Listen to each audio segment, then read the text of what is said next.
Tarih 1176.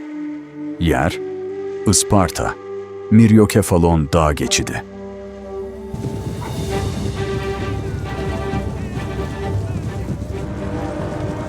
...1071 Malazgirt'ten bu yana geçen yüzyıl, Doğu Roma için sadece bir zaman dilimi değil, bitmek bilmeyen bir yas ve telafisi, imkansız bir utanç silsilesiydi.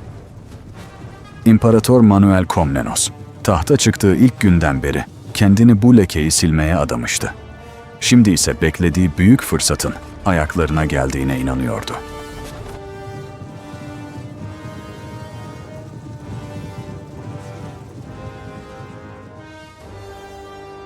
Selçuklu hanedanındaki taht kavgaları, beylikler arası çekişmeler ve Haçlı seferlerinin yarattığı yıkım, Türkiye Selçuklu Devleti büyük bir karmaşa içindeydi. Doğu Roma, yıllardır aradığı o boşluğu bulmuştu.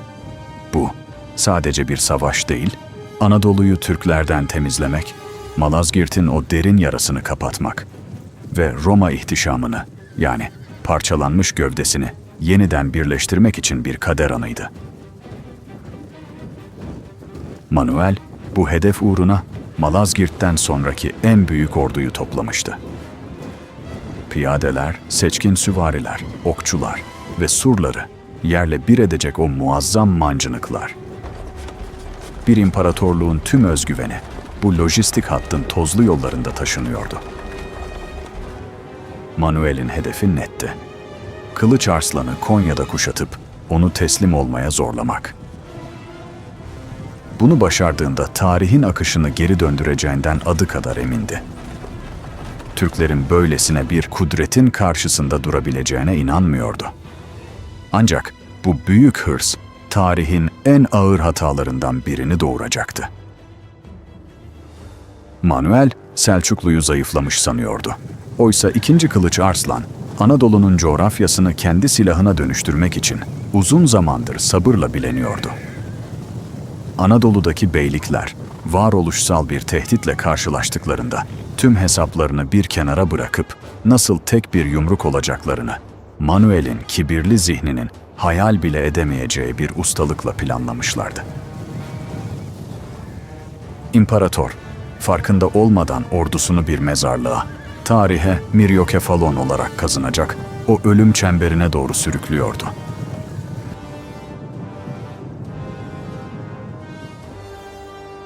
...17 Eylül 1176 günü geçitlere giren Doğu Roma ordusu, metrelerce uzayan hantal bir yılan gibi kıvrılıyordu.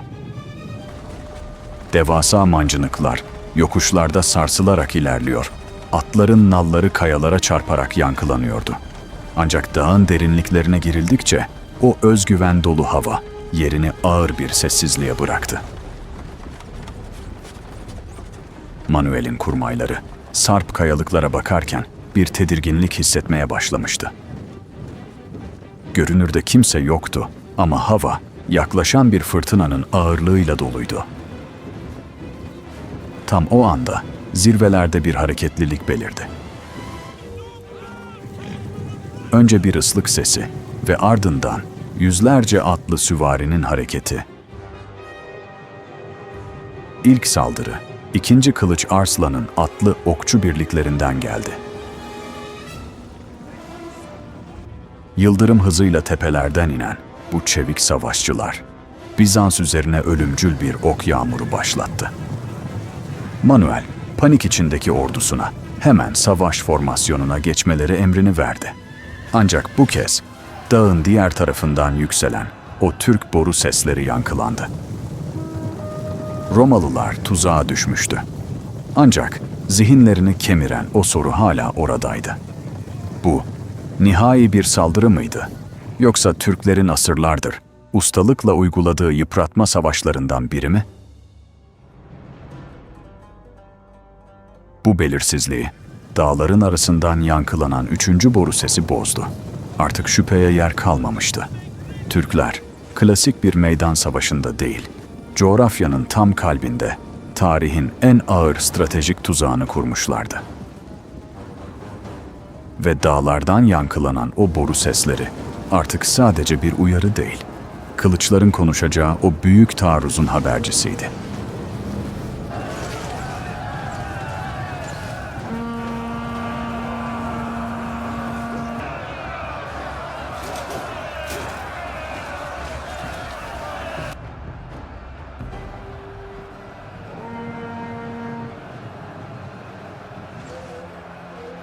Sessizliği yırtan boru sesleri, yamaçlardan bir sel gibi boşalan Selçuklu süvarilerinin çığlığıyla birleşti.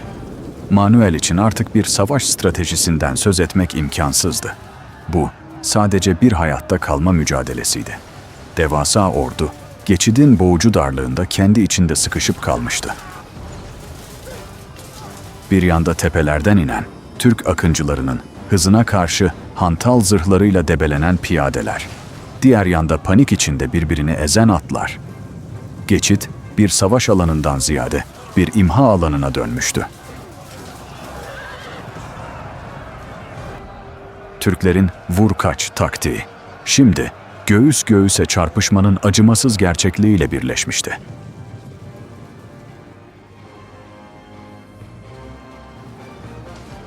İmparator, hayatının en büyük yanılgısının ortasında, yükselen toz bulutları ve çığlıklar arasında etrafına bakındı. Malazgirt'in utancını silmek için çıktığı bu yol, şimdi Roma'nın üzerine çöken bir mezar taşıydı. Artık ne imparatorun emirleri duyuluyor, ne de büyük Roma disiplininden bir eser kalıyordu.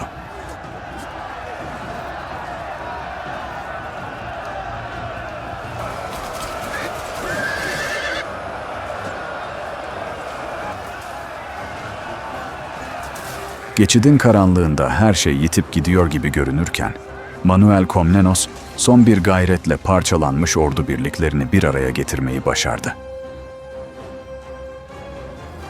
İnsanüstü bir çabayla disiplini yeniden tesis etti, dağılan safları birleştirdi. Evet, ağır zayiat vermişlerdi.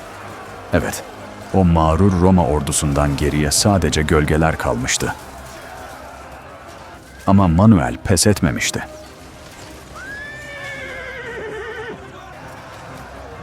Kılıç Arslan'ın kuşatması sürerken, Bizanslılar bir noktada savunma duvarı oluşturarak inatla hayatta kalmayı başardılar.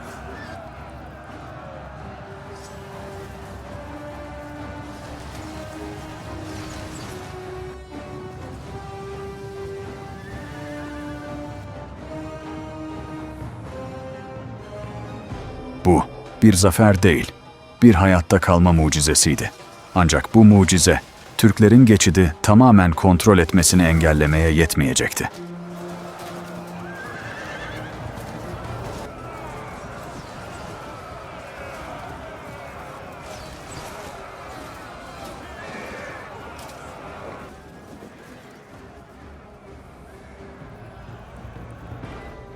Sultan II. Kılıç Arslan, tepelerden aşağıya, o kan ve toz içindeki Bizans ordusunun son direnişini izliyordu.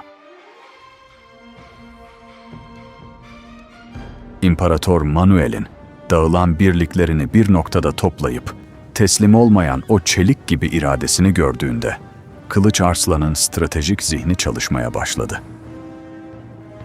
Orduyu tamamen imha etmek mümkündü. Ancak bu hem büyük bir askeri maliyet hem de Selçuklu'nun kendi iç siyasi istikrarı için yeni belirsizlikler demekti. Sultan, Manuel'in artık Anadolu'dan vazgeçtiğini anlamıştı. Bir elçi, bir İran, savaş atı ve bir kılıç eşliğinde Manuel'in karargahına gönderildi. Kılıç Arslan, savaşın yıkımını diplomatik bir zaferle taçlandırmayı seçmişti. Manuel ise bu teklifi bir lütuf gibi kabul etti. Ve anlaşma sağlandı. Zira Kılıç Arslan biliyordu ki, o gün imparatoru ve ordusunu tamamen yok etse, kendi de ciddi askeri kayba uğrayabilirdi. Üstelik ufukta bitmek bilmeyen Haçlı seferleri ve devletin içinde devam eden taht mücadeleleri vardı. Sultan, yok olan bir Roma'dansa, vergi veren bir Roma'yı tercih etti. Böylece güneş batarken Myriokefalon üzerindeki gökyüzü kan kırmızısına boyanmıştı.